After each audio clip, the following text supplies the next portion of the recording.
Hey guys, welcome back to my channel. आप सुन रहे थे मेरे साथ शाह उमर की परी।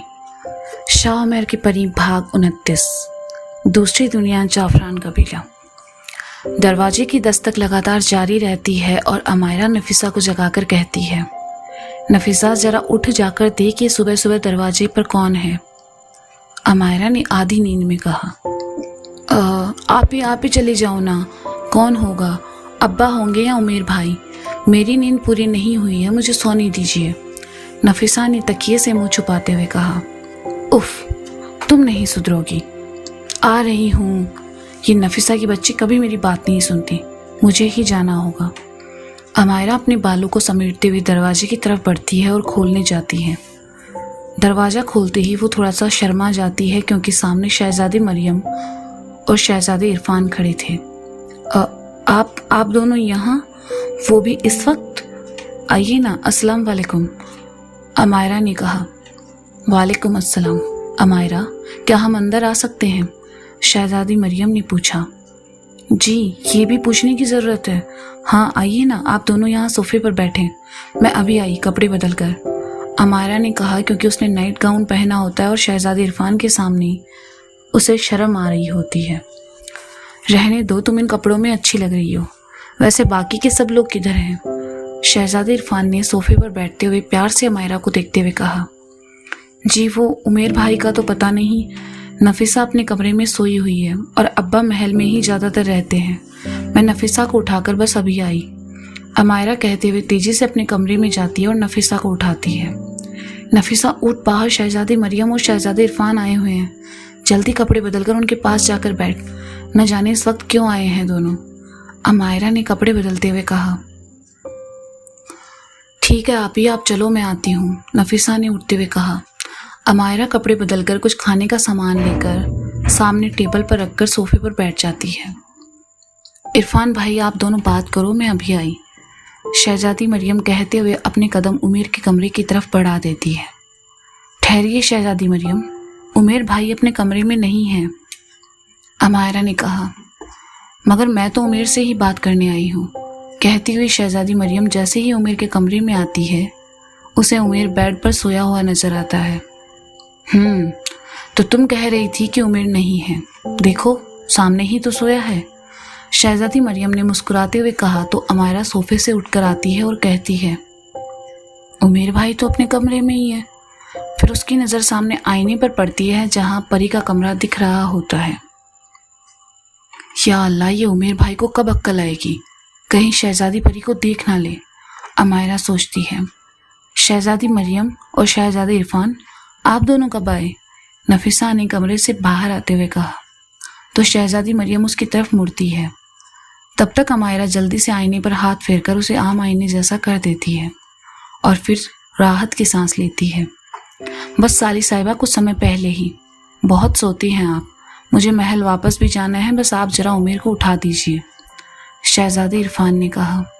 उन सब की आवाज़ सुनकर उमेर खुद उठ जाता है, आंखों को मसलते हुए बाहर आता है और सोफे पर बैठ जाता है। अस्सलाम वालेकुम, आप इतनी सुबह यहाँ? जी बोलिए, क्या बात करने आई हैं आप? मुझे नहीं लगता कि अब कुछ बचा है बात करने को, उमेर ने कहा। उमेर भाई, कम से कम आप अपना हुलिया तो ठीक कर लें, बिल्कुल जोकर लग रहे हैं, नफीसा ने कहा।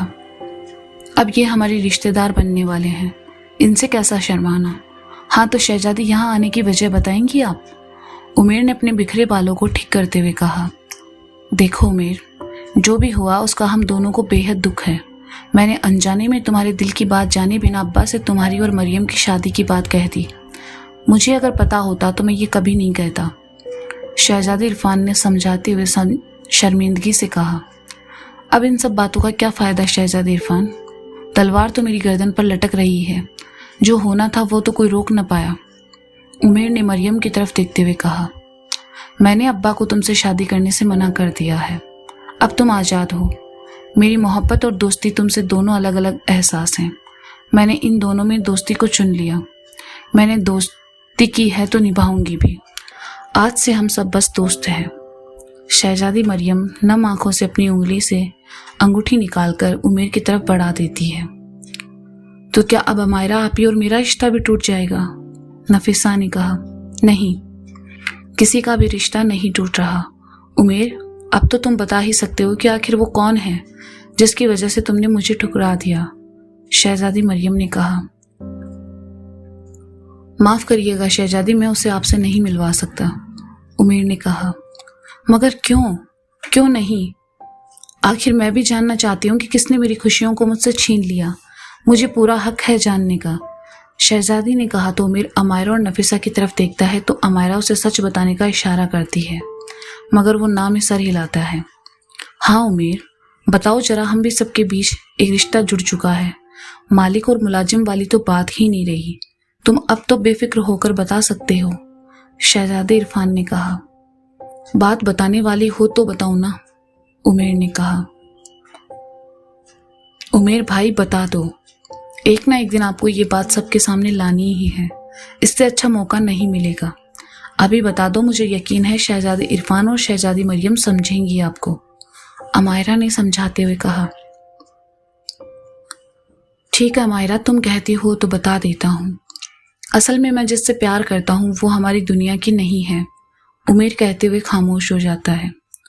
क्या मतलब तुम्हारा उमेर? वो हमारी दुनिया की नहीं है?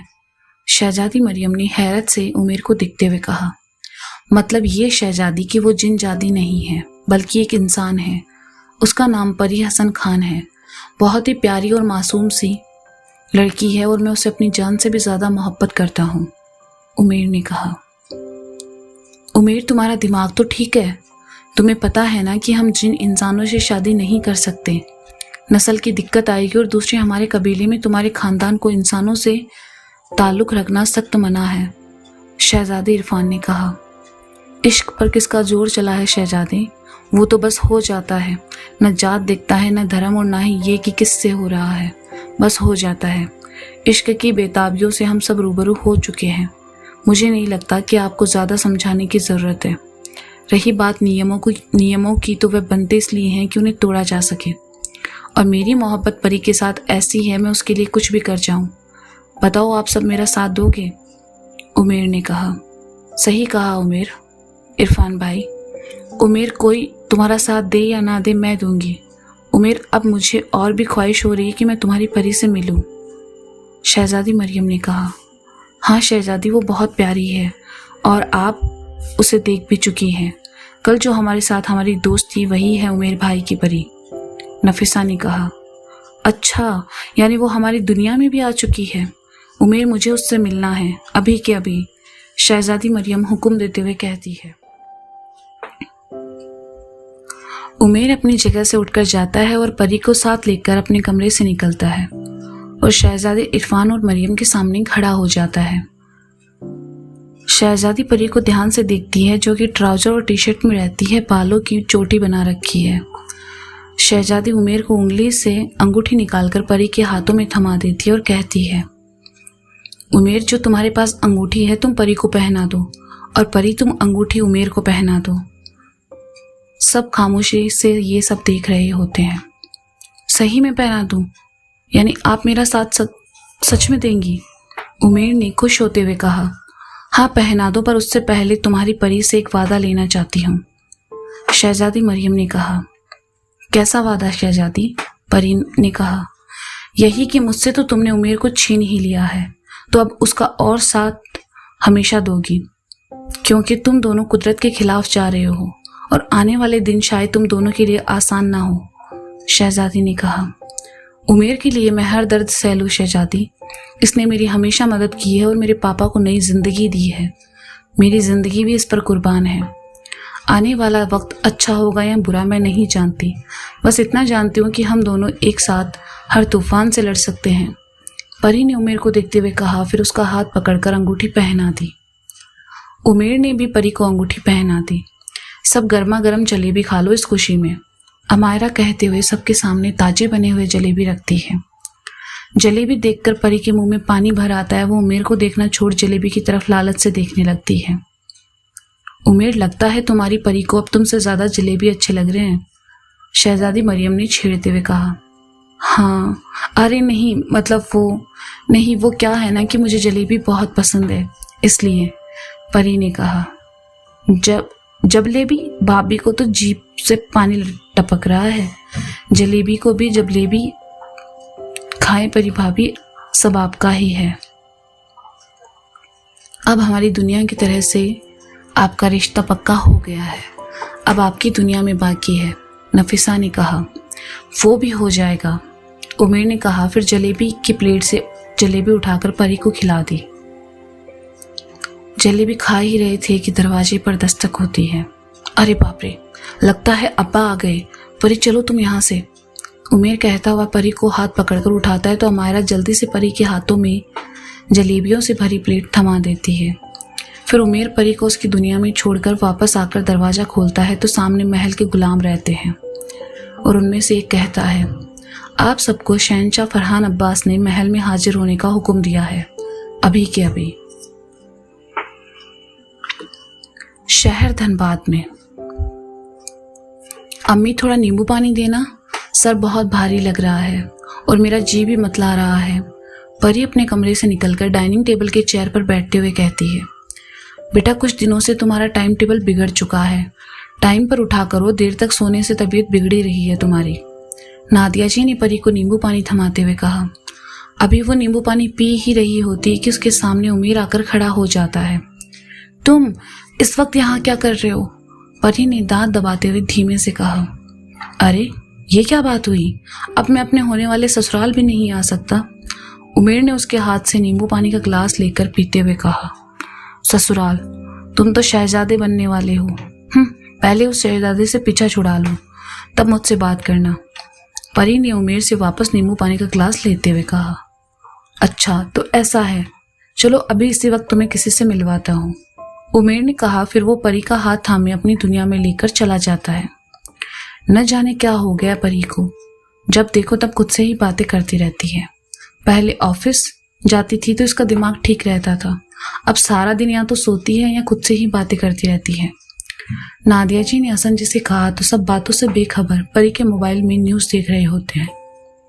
बेगम तुम क्यों हमेशा बच्ची के पीछे पड़ी रहती हो, जीने दो उसे अपनी जिंदगी अपने हिसाब से, हसन जी ने कहा। हाँ तो मैं उसके दुश्मन हूँ, मैं उसके भले के लिए ही तो कहती हूँ। ओफो मम्मी पापा, आप फिर बच्चों की तरह लड़ने लगे, आप चुप भी हो जाएं, परी अपने कमरे का दरवाज़ा खोलते हुए कहती है। ये तुम जलेबी कहाँ से ले आई? नादिया जी ने कहा, जो मजे से दरवाजे पर खड़े हुए जलेबी खा रही होती है। क्या जलेबी? लाओ परी बेटा जल्दी से इधर दो, दोनों बाप बेटी मिलकर खाएंगे। हसन जी ने जलेबी का नाम सुना तो कहा, हाँ पापा आप भी खाएं, बहुत सारी है और मज़ेदार भी, मैंने खास आपके लिए मंगवाई है।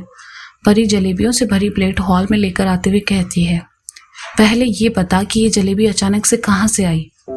और रुक जरा, ये प्लेट तो हमारे घर की बिल्कुल नहीं लगती, शीशे के प्लेट तो हमारे पास है भी नहीं। नादिया जी ने परी के हाथ से प्लेट लेते हुए कहा। ओफो मम्मी, आप भी ना बहुत शक्की हो गई है। ये प्लेट मैं कल ही मार्केट से लेकर आई हूँ, और जलेबी ये तो मैं ये गुल्लू होटल से लेकर आई हूँ खुद ही, अभी के अभी। चलो अब सवाल पूछना बंद करो और ये आप भी खा लो, परी कहते हुए जलेबी नादिया जी के मुंह में रख देती है। वाह ये जलेबी तो बहुत ही जायकेदार है, नादिया जी ने मजे से खाते हुए कहा। तभी तो कह रहा हूँ कि आम खाओ, गुठलियाँ मत गिना करो, हसन जी ने जलेबी खाते हुए कहा। चलो पापा आपके लिए चलकर एक LED टीवी लेकर आते हैं, परी ने कहा। कोई ज़रूरत नहीं है सब चीज़ों में पैसे बर्बाद करने की, पहले तुम्हारा काम अच्छे से चले फिर सोचना, नादिया जी ने कहा। मम्मी काम चलने लगा है मेरा, और आजकल तो हर चीज़ पर मिल जाती है, आप सब बेकार में परेशान हो रहे हैं। ठीक है जो अच्छा लगे करो तुम दोनों अपने मन की, मैं कौन होती हूँ बीच में बोलने वाली, नादिया जी ने मुंह बनाते हुए कहा और फिर किचन में चली गई। अपनी मम्मी की बातों पर ध्यान मत दे बेटी, तुम ये बताओ कि कब चलना है मार्केट, हसन जी खुश होते हुए कहते हैं। बस पापा अभी चलते हैं, कहते हुए परी तैयार होने चली गई और फिर अपने पापा के साथ मार्केट के लिए निकल पड़ती है। तो गाइस ये था शाह उमर की परी भाग 29। इसका अगला भाग आप जल्दी सुनेंगे मेरे साथ। तब तक के लिए शुक्रिया, अपना ख्याल रखें और सुनते रहें शाह उमर की परी।